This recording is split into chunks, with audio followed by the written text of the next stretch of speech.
तो आज हम काव्य मीमांसा देखने को प्रस्तुत हैं, जिसमें कि हम राजशेखर के संदर्भ में जानकारी प्राप्त करेंगे। इसके साथ साथ राजशेखर कृत जो काव्य मीमांसा है, इसका विषय वस्तु को देखेंगे। फिर काव्य मीमांसा के अंतर्गत प्रथम अध्याय जो जिसका नाम शास्त्र संग्रह है, द्वितीय अध्याय शास्त्र निर्देश, फिर काव्य पुरुषोत्पत्ति, फिर शिष्य प्रतिभा, वित्तत्व विपाक, पदवाक्य विवेक, वाक्य विधि, वाक्यार्थ योनि, अर्थानुशासन, कविचर्या, शब्दार्थ हरणोपाय, फिर 12वें अध्याय में अर्थ हरणोपाय, 13वें में आलेख्य प्रख्यभेद और 14वें में कवि समय, 15वें में गुण समय स्थापना, 16वें में कवि रहस्य, 17वें में देश काल विभाग और 18वें में काल विभाग जो है, इनको हम देखेंगे मुख्य रूप से। और हमारे पाठ्यक्रम में क्या है, काव्य मीमांसा कितना है, 1 से लेकर के 5 अध्याय तक। तो इसलिए हम केवल प्रारंभिक जो 5 अध्याय हैं उन्हीं को देखेंगे हम, और इसके साथ साथ जो 18 जो अध्याय हैं उनके बारे में हम संक्षेप में जानकारी प्रस्तुत करेंगे।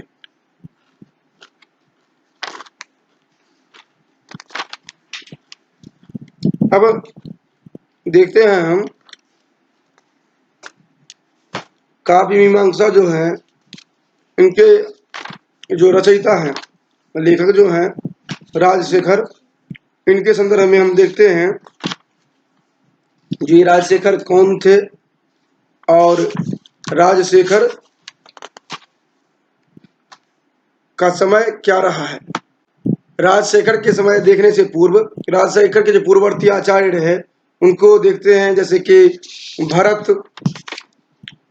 भरत के साथ साथ भामह के अतिरिक्त हम देखते हैं दंडी, फिर उद्भट,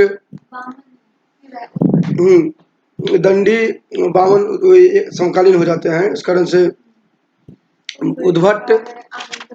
उद्भट के बाद हम देखते हैं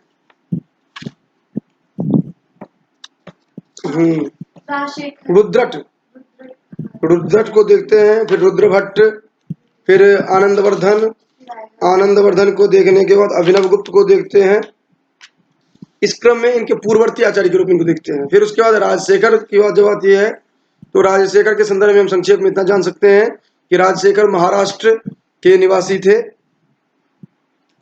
और इनका जन्म यायावर कुल में हुआ था, इसीलिए इनको यायावरीय ऐसा बार बार आपको देखने को मिलेगा।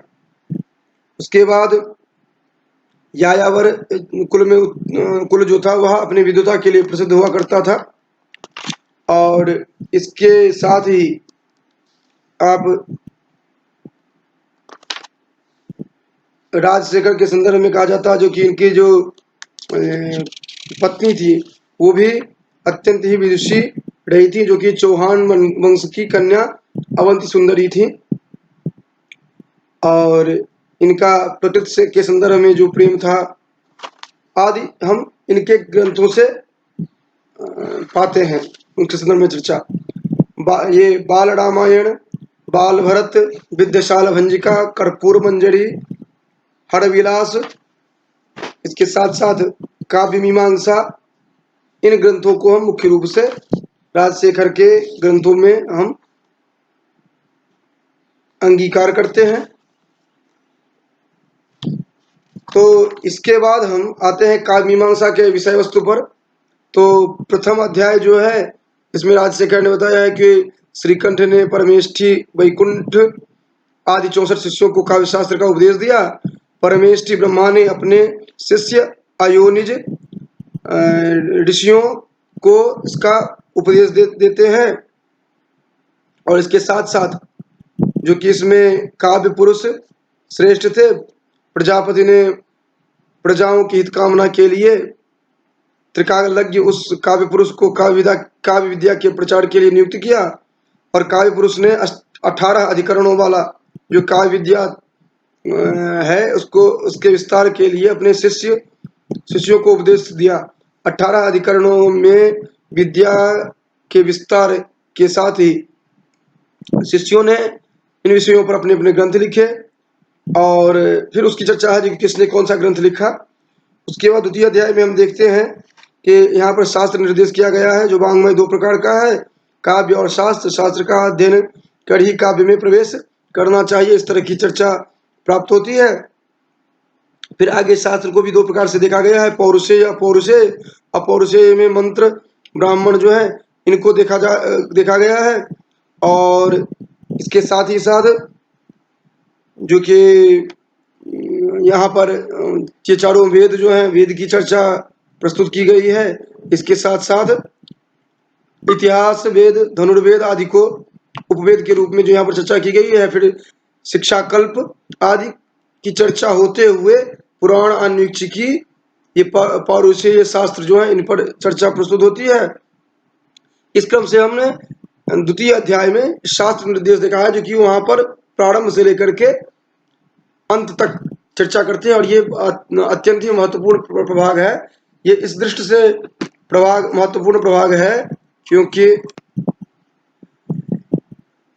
तो इस तरह हम देखते हैं तो द्वितीय अध्याय जो है वह इस दृष्टि से महत्वपूर्ण है क्योंकि यहाँ पर आप जितने भी महत्वपूर्ण परिभाषा देखते हैं वो आपको उपलब्ध होता है, जैसे सूत्र हो, वृत्ति हो, व्याख्या हो या आख्यान हो, उपाख्यान हो, इन सब का अधिकतर जो है उनका आपको यहाँ पर परिभाषा उपलब्ध हो जाता है और बहुत ही सहज तरीके से इन्होंने व्याख्यायित किया है इसको। तो इस दृष्टि से यह महत्वपूर्ण है। और साथ ही साथ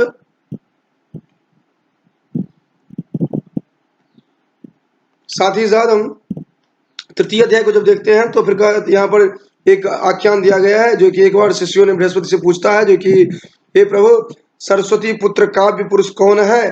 तो बृहस्पति ने शिष्यों को बताया कि एक बार पुत्र की इच्छा से सरस्वती जो है हिमालय पर तपस्या की और प्रसन्न होकर ब्रह्मा ने कहा कि मैं तुम्हारे लिए पुत्र की रचना करता हूँ। सरस्वती ने पुत्र काव्य पुरुष को उत्पन्न किया, जिसने जन्म लेते ही छंदोमयी वाणी जो है वाणी में सरस्वती की वंदना की।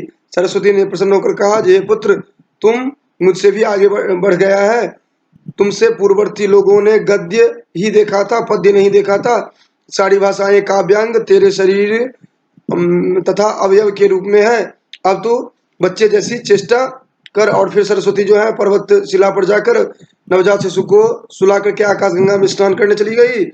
इसी समय नित्य क्रिया निमित्त कुशादि चयन के लिए महर्षि उष्णा अर्थात शुक्र जो है उधर से निकले। उस बालक को अकेला देख करके उसको उठा ले करके अपने आश्रम में ले जाते हैं। उष्णा जो है वो उष्णा के हृदय में भी छंदोमयी वाणी प्रकट हुआ। तभी से उनकी कवि संज्ञा हुई, अर्थात शुक्र को जो कवि संज्ञा दी गई है ये इसी कारण से दी गई है। स्नान से लौटकर जब सरस्वती अपने पुत्र को नहीं देखा तो बहुत उनको दुख हुआ। वो क्रंदन करने लगी और इसी समय महर्षि वाल्मीकि वहां से आए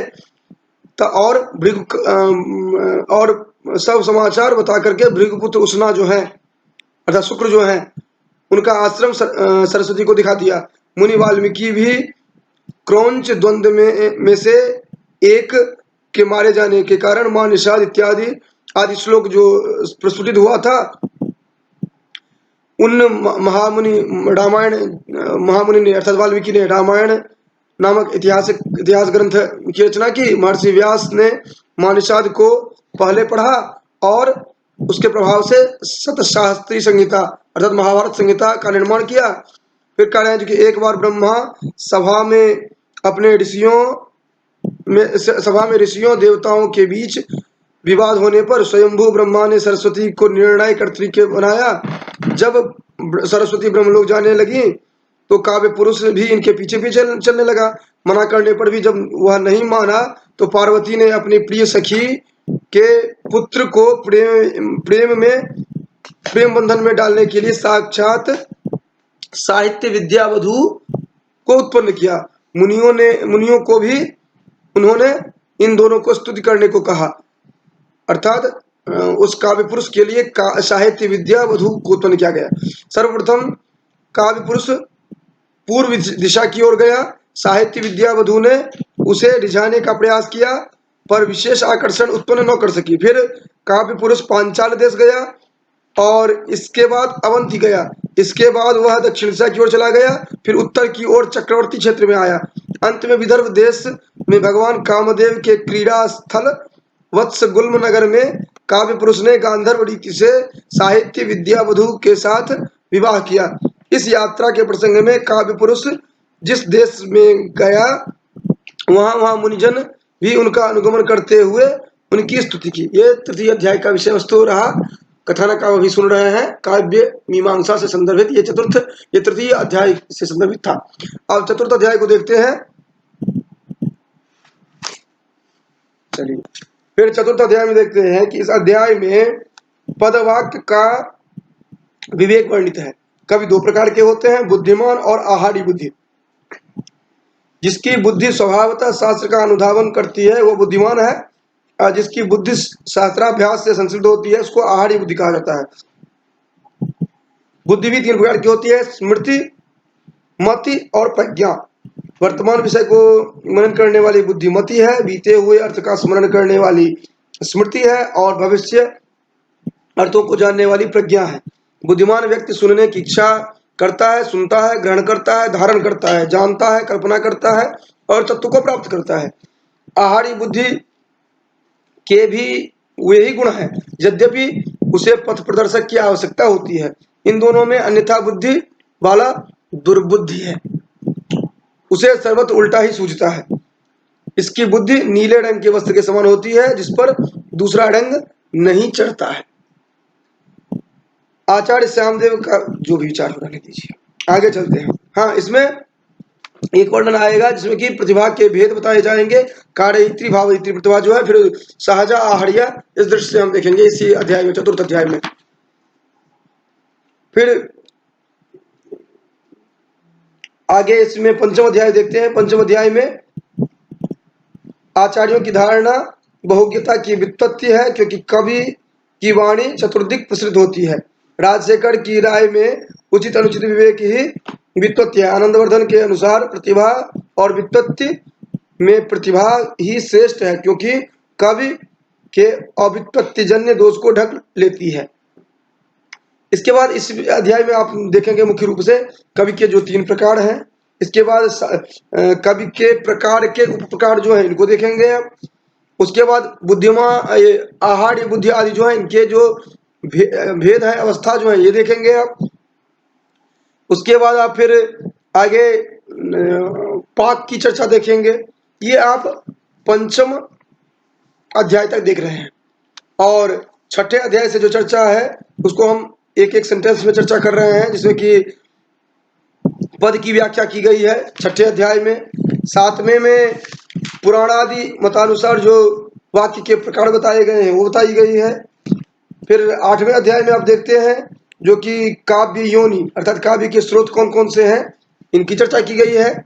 नौवें में आप देखते हैं जो कि अर्थ के 7 प्रकार बताए गए हैं। फिर 10वां अध्याय जो देखते हैं उसमें आप देखते हैं कवियों के आचरण के संदर्भ में चर्चा की गई है। 11वें अध्याय में हरण अर्थात शब्दार्थ हरण के प्रकार बताए गए हैं। 12वें में अर्थ हरण की चर्चा की गई है, और 13वें में देखते हैं आलेख्य, तुल्य देहि, तुल्य, पूर्व प्रवेश आदि जो अर्थ के प्रकार बताए गए हैं इनकी चर्चा की गई है। चतुर्दश अध्याय में कवि समय की चर्चा की गई है। 15वें अध्याय में फिर कवि समय पर विस्तार पूर्वक चर्चा की गई है। 16वें अध्याय में फिर पुनः कवि समय की ही चर्चा है। 17वें में देश विभाग बताया गया है।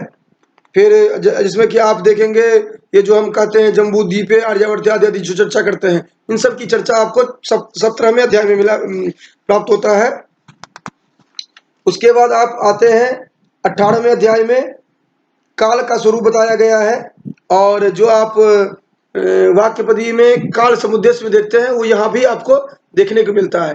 तो ये जो मैं संक्षेप में 18वें अध्याय की चर्चा मैंने की है, इसका उद्देश्य मुख्य ये है कि आप काव्य मीमांसा में विषय वस्तु क्या है उसको आप जान सकें, ताकि इसके बाद भी कभी आपको जरूरत हो इन सब के संदर्भ में चर्चा करने की, तो आप इस ग्रंथ को पुनः एक बार देख सकें, सिंहावलोकन कर सकें। अब हम इसके बाद जो चर्चा करने जा रहे हैं वो है एक एक करके जो मुख्य विषय वस्तु होंगे इनलाइन टेक्स्ट के आधार पर, वो हम चर्चा करेंगे।